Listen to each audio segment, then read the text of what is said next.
Andreas Münzer. He was an Austrian bodybuilding legend, known in the mid-90s as a living anatomy exhibit, a man who dropped his body fat percentage to below 3%, making everything beneath his skin visible as if it were transparent. He was known for trying to stay in competition shape 365 days a year. In 1996, at just 31 years old, he died from multiple organ failure. When the autopsy report came in, it shocked everyone because there was almost no fat left in his body whatsoever. His liver had swollen far beyond normal size and had reached its melting point, while his heart was completely non-functional. What killed Münzer was not just anabolic steroids, but also the extremely heavy diuretics and fat-burning stimulants he used to drive the water levels in his body down to absolute zero. When he manipulated his water and sodium to such extreme levels in the name of completely drying out his physique,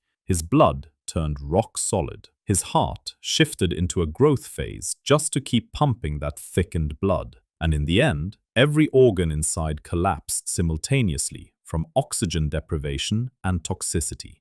Mohammed Benaziza. Algerian Mohammed Benaziza, nicknamed Momo, was one of the most popular and ambitious professional bodybuilders of his era. A man who managed to defeat even powerhouse rivals like Dorian Yates on the podium, with his exceptional back detail and aesthetics. In 1992, immediately after a competition in the Netherlands, he died suddenly of a heart attack in his hotel room at just 33 years old. He had reportedly said he was feeling unwell on the podium right before the show, but he didn't care. He pushed through and finished anyway. What ultimately caused Benaziza's death was a high-dose, potassium-sparing diuretic he took on the morning of the competition to shed that final layer of water sitting over his muscles. Diuretics, when potassium levels drop below or spike above the critical threshold inside the cells, the electrical signals that trigger the heart's contractions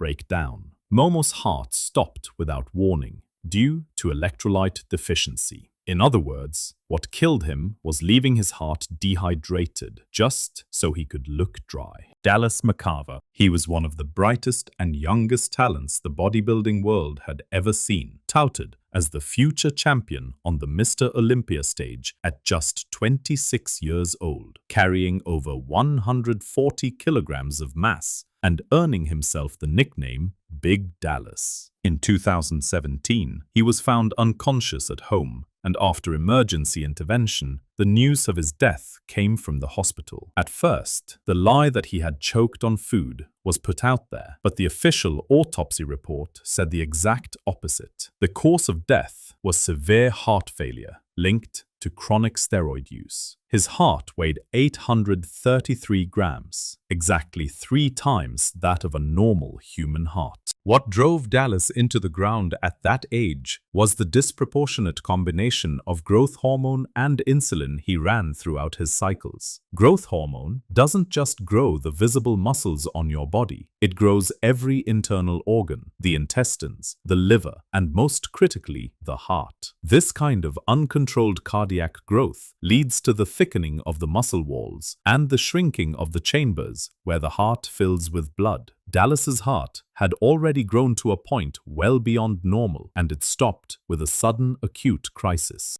Rich Piana. He was a millionaire fitness icon who, rather than traditional stage bodybuilding, built a monstrous physique under the motto "bigger by the day" on social media, openly admitting his steroid use and becoming a beloved figure among young people. In 2017, he suddenly collapsed while getting a haircut at home, spent 2 weeks in a coma, and died at the age of 46. Searchers of his home turned up dozens of bottles of steroids and narcotics. The autopsy report revealed severe edema in his brain and lungs, and irreversible enlargement and arterial hardening in his heart. Rich Piana ran chemicals non-stop for nearly 30 years, kid. Long-term steroid use sends LDL through the roof, while completely wiping out HDL. This leads to plaque buildup inside the blood blood vessels, and arterial hardening, atherosclerosis. Piana's heart fought for years against high blood pressure, blocked arteries, and enlarged organs. And on top of all that, there were the oils, like synthol, he was injecting directly into his muscles for added volume. His body simply couldn't carry that massive size and chronic high blood pressure any longer. The whole system collapsed. Nasser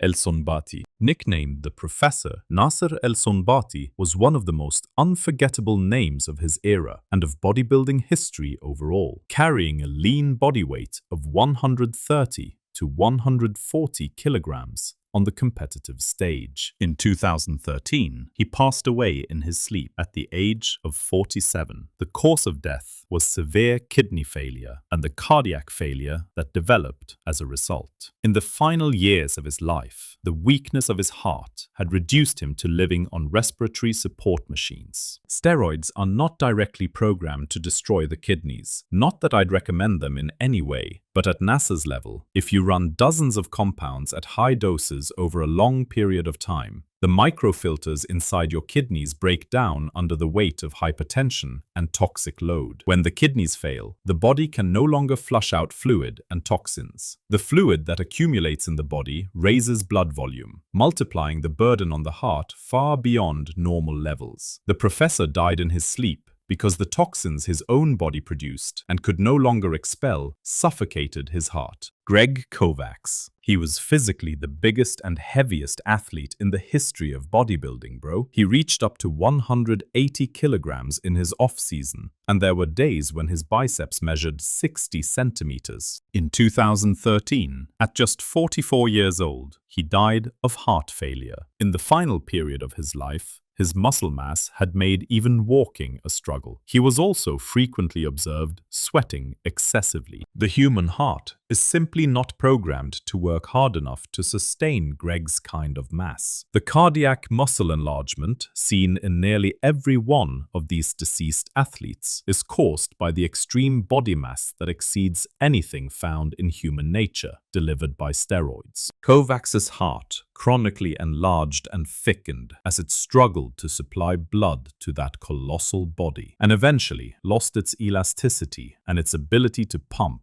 altogether. This condition, scientifically known as cardiomyopathy, ended with the heart simply exhausting itself and stopping.